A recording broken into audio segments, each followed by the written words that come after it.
इसके साथ there is loss of विलाय, ठीक है, जो विलाय आपको नजर आ रहा है ये लॉस्ट हो जाएगा, ठीक।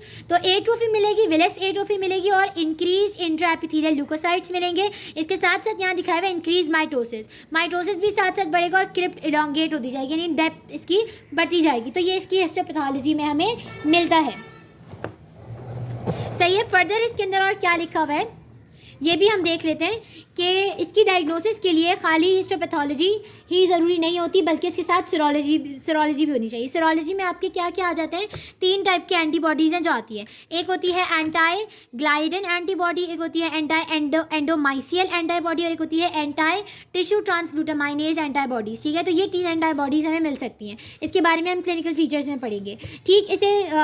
इसके अलावा आपको और कुछ नहीं मिलता, वही सारी बात है कि विलस एट्रोफी होगी और ये सारी चीज़ें होंगी, और हाँ मेल एब्जॉर्प्शन भी होगी उसके साथ, क्योंकि सरफेस एरिया कम हो जाता है ड्यू टू विलस एट्रोफी, ठीक। नाउ ये किन एजेस के लोगों में मिलती है, 30 to 60 में मिल सकती है और पीडियाट्रिक भी हो सकती है, ठीक है।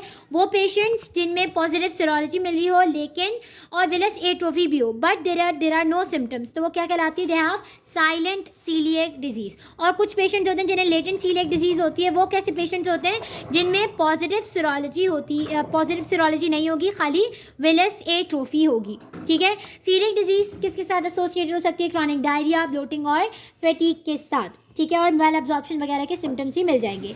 पीडियाट्रिक सीलिएक डिजीज़ में जाहिर सी बात है कि ये मेल्स और फीमेल्स में इक्वली मिलती है, जबकि एडल्ट सीलिएक डिजीज़ में फीमेल्स में ट्वाइस ज़्यादा डिटेक्टेड है, ठीक है, मतलब 2 गुना ज़्यादा फीमेल्स में डिटेक्ट हो रही होती है एडल्ट्स के अंदर, सही है, as compared to males. Paediatric coeliac disease में आपको वही मेल एब्जॉर्प्शन के सिम्टम्स मिलेंगे, जिसकी वजह से जो बच्चा है उसकी ग्रोथ अच्छी नहीं होगी और वेट लॉस मिलेगा, मसल वेस्टिंग मिलेगी, ठीक है। तो यही सारे आपके मेन कंप्लेन होती है, नॉजिया हो गया, वोमिटिंग हो गया और बाकी सारे मेल एब्जॉर्प्शन के साथ एसोसिएटेड कंडीशंस मिल सकती हैं, ठीक। एक और इंपॉर्टेंट चीज़ जिसमें मेंशन की हुई है दैट इज डर्माटाइटिस हर्पिटिफॉर्मिस, ठीक है, ये 10% पेशेंट से मिलती है। इसमें इची ब्लिस्टरिंग स्किन लीजन्स होती हैं। अच्छा, इसे ठीक किस तरीके से किया जा सकता है, इसका ट्रीटमेंट यही है कि आप ग्लूटेन फ्री डाइट दो। ग्लूटेन फ्री डाइट के एडमिनिस्ट्रेशन की वजह से ज़्यादातर केसेस के अंदर ये ठीक हो जाता है, लेकिन अगर ग्लूटेन फ्री डाइट के बावजूद सिम्टम्स ठीक नहीं हो रहे तो there is a risk of a cancer जिसके साथ एसोसिएटेड, जिसे हम क्या कहते हैं, enteropathy associated T cell lymphoma, ठीक है। अगर ग्लूटेन फ्री डाइट से भी सिम्टम्स खत्म नहीं हो रहे तो ये जो है, ये जो लिम्फोमा है, enteropathy associated T cell lymphoma, ये इसके साथ एसोसिएटेड है और इंपॉर्टेंट है, सही। सीरोलॉजिकल टेस्टिंग में हम देख लेते हैं कौन कौन सी टेस्टिंग करवाते हैं। IgA एंटीबॉडीज़ देते हैं अगेंस्ट टिश्यू ट्रांसग्लूटामाइनेज, ठीक।